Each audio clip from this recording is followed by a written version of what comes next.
Maniobra de Scott Bessent para intentar rebajar el coste de financiación a largo plazo del Tesoro estadounidense a costa de diluir el valor del dólar, y lo único que ha terminado consiguiendo es que suban de precio el euro, el oro y Bitcoin. Veámoslo.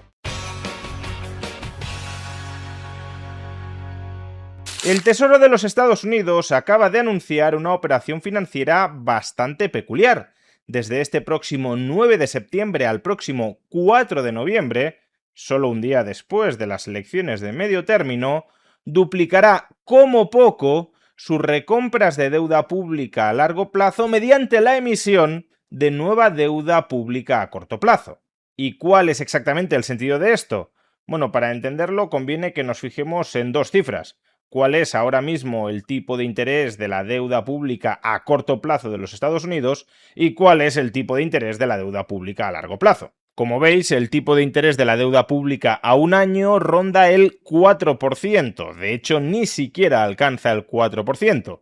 Y en cambio el de la deuda pública a 30 años supera el 5,2% y antes de este anuncio superaba el 5,3%. Dicho de otra manera, hay un diferencial entre el coste de financiación a corto plazo y el coste de financiación a largo plazo que el Tesoro estadounidense quiere explotar. Emito deuda pública a corto plazo pagando un tipo de interés anual del 4% y con ese dinero recompro, cancelo anticipadamente, si lo queremos ver así, parte de mi deuda pública a largo plazo, impulsando a la baja el tipo de interés de esa deuda pública a largo plazo.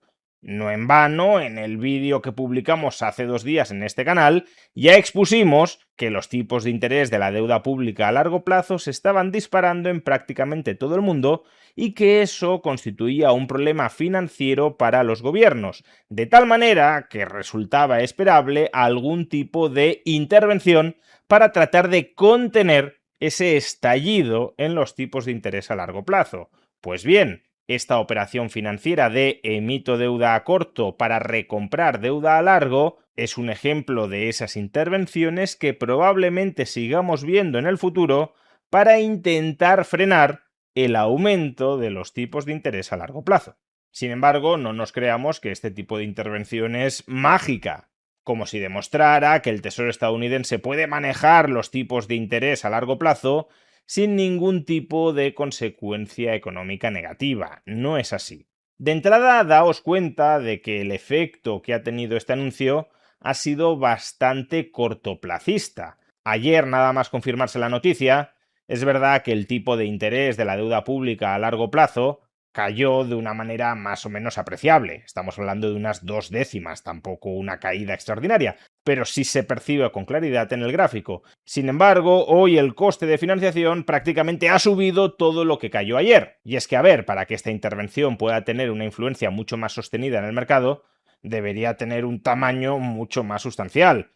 El programa de recompras que ha anunciado Bessent ronda los 80.000 millones de dólares. Y todo el stock de deuda pública estadounidense son 40 billones de dólares. En consecuencia, esto parece más una carta de intenciones.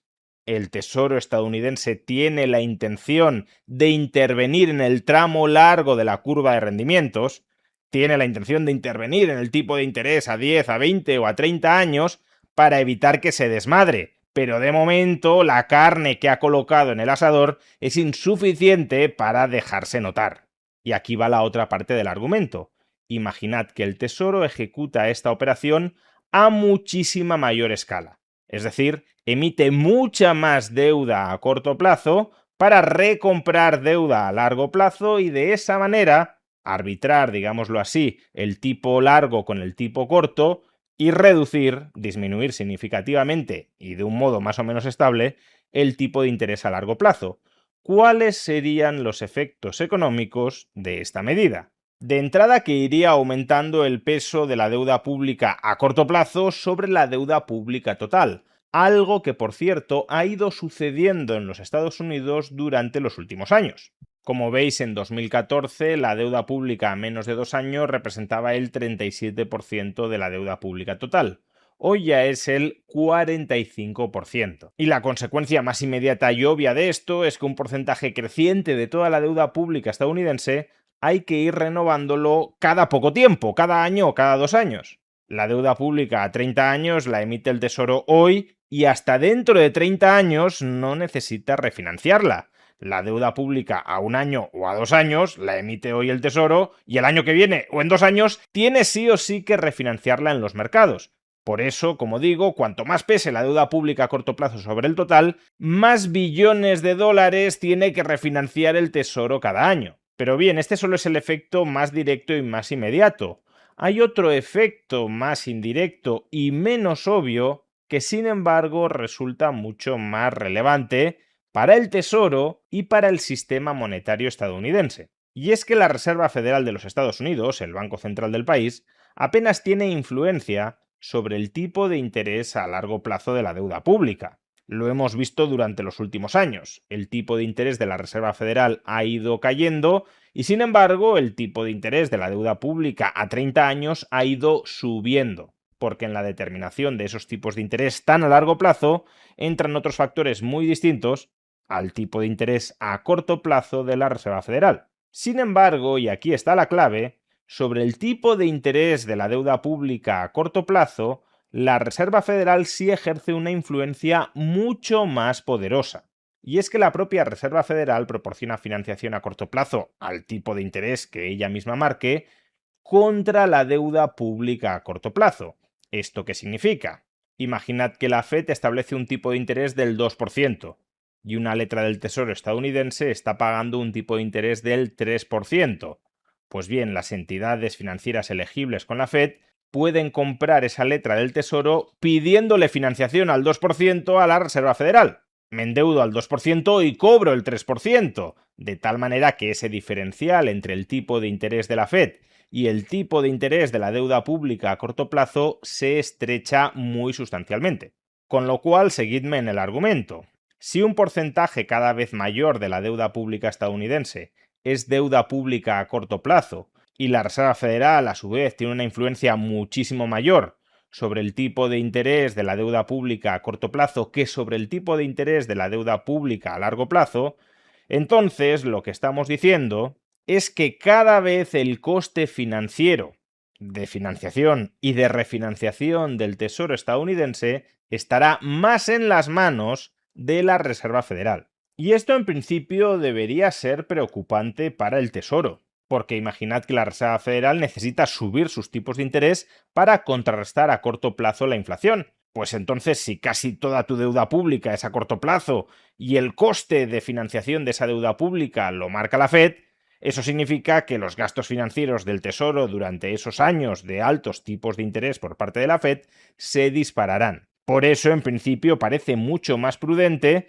que el Tesoro se cierre financiación a largo plazo, se financie emitiendo deuda a 10, 15, 20 o 30 años y de esa manera esté protegido contra las subidas de los tipos de interés a corto plazo que imponga la Reserva Federal para contrarrestar la inflación que pueda surgir. Pero claro, como digo, esta situación de excesivo endeudamiento a corto plazo por parte del Tesoro es preocupante para él si presuponemos que la Reserva Federal es suficientemente independiente de las maniobras que articule el Tesoro. Porque si la Fed se termina convirtiendo en una especie de títere teledirigido del Tesoro, ya sea por presión directa, que en este caso el secretario del Tesoro, Scott Bessent, telefonea a Kevin Warsh y le diga baja los tipos de interés a corto plazo porque así yo me voy a poder financiar más barato, ya sea porque Kevin Warsh diga si subo los tipos de interés, le voy a generar un quilombo impresionante al Tesoro, encareciendo mucho su coste de financiación y, por tanto, mi obligación patriótica es mantener los tipos de interés bajos para que el Tesoro se pueda refinanciar a unos tipos asequibles, ya sea por lo uno o por lo otro, si la Reserva Federal no es verdaderamente independiente, si no antepone su objetivo de estabilizar los precios, de luchar contra la inflación, a otras consideraciones políticas, como el coste al que se financia el Tesoro, entonces el Tesoro no tendría por qué estar ni mucho menos tan preocupado, porque sería la Reserva Federal la que le subsidiaría su coste de financiación. Pero de nuevo, esto no sale gratis. Si la Reserva Federal abandona su objetivo de luchar contra la inflación, de estabilizar el valor del dólar, a cambio de financiar en condiciones más asequibles al Tesoro, pues entonces el dólar perderá valor. Y eso es lo que ayer nos dijeron los mercados. La reacción al anuncio de ayer del Tesoro no solo se vivió en el mercado de deuda pública, reduciendo el tipo de interés de la deuda pública a 30 años, también se vivió en el mercado cambiario y en el mercado de activos que actúan como refugio frente al envilecimiento del dólar. Fijaos si no en qué ocurrió ayer, justo después del anuncio, con el tipo de cambio entre el dólar y el euro. El dólar se debilitó visiblemente frente al euro. ¿Y por qué? Pues porque esta política de emitir deuda a corto plazo para recomprar deuda a largo plazo es una política que en última instancia nos va acercando a un escenario de monetización de deuda pública por parte de la Reserva Federal. De hecho, como decía, no solo se produce una depreciación del dólar frente a otras monedas como el euro, sino que los típicos activos refugio frente al dólar, como pueden ser el oro o Bitcoin, repuntaron ayer de nuevo visiblemente. El oro, nada más conocerse el anuncio, subió de $4.300 la onza a 4.500 y Bitcoin ha repuntado desde $64.000 a 71.000. Ahí es nada. Y por cierto, si en este contexto como ahorradores quisierais obtener exposición al precio del oro, esto es algo que podéis hacer a través de ETFs como el eShares Physical Gold, un ETF que no invierte en derivados de oro, sino directamente en oro físico. Y este es un ETF en el que podéis invertir a través de plataformas como Freedom24. Solo tenéis que buscar este ETF dentro del buscador de activos financieros de Freedom24 y una vez localizado, seleccionarlo.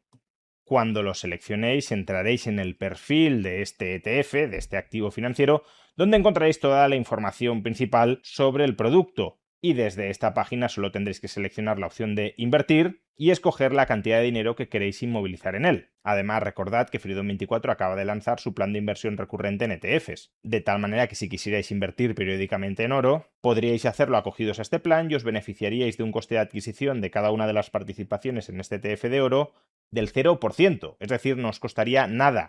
Registraos en Freedom24 a través del enlace que aparece en la caja de descripción del vídeo o en el comentario destacado y comenzad a invertir a través de él. En otras palabras, lo que el mercado está interpretando de este anuncio del Tesoro estadounidense de endeudarse a corto plazo para recomprar su deuda a largo plazo es que vamos hacia un escenario de envilecimiento del valor del dólar para abaratar el coste de financiación del Tesoro. Y no es una interpretación alocada. Cuando un Estado se sobreendeuda y no quiere hacer frente a las consecuencias de ese sobreendeudamiento, que pasarían por una reducción del déficit público, las famosas y temidas políticas de austeridad, para ir amortizando con superávits presupuestarios buena parte del stock de deuda heredado, cuando un Estado no quiere hacer frente a eso y carga con mucha deuda pública, el camino sencillo que suele seguirse es el de reemplazar deuda a largo plazo,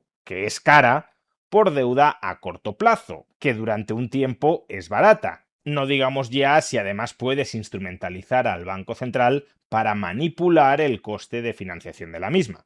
De hecho, el caso límite de esta política es que directamente, en lugar de emitir deuda a un año o deuda a 3 meses para financiar al Tesoro, se emitan directamente dólares, porque el dólar, la moneda fiat en general, es un pasivo del Estado. Es el pasivo en realidad más a corto plazo que puede existir, porque los otros títulos de deuda pública se amortizan en ese pasivo. Yo cobro la deuda pública a 10 años, o a un año o a 3 meses en dólares. Por tanto, el dólar es un pasivo que actúa como unidad de cobro de otros pasivos. Y por eso no paga interés y por eso la caída de su demanda se traslada en un menor valor de ese pasivo y en una subida de precios de todos los otros productos que están denominados en él.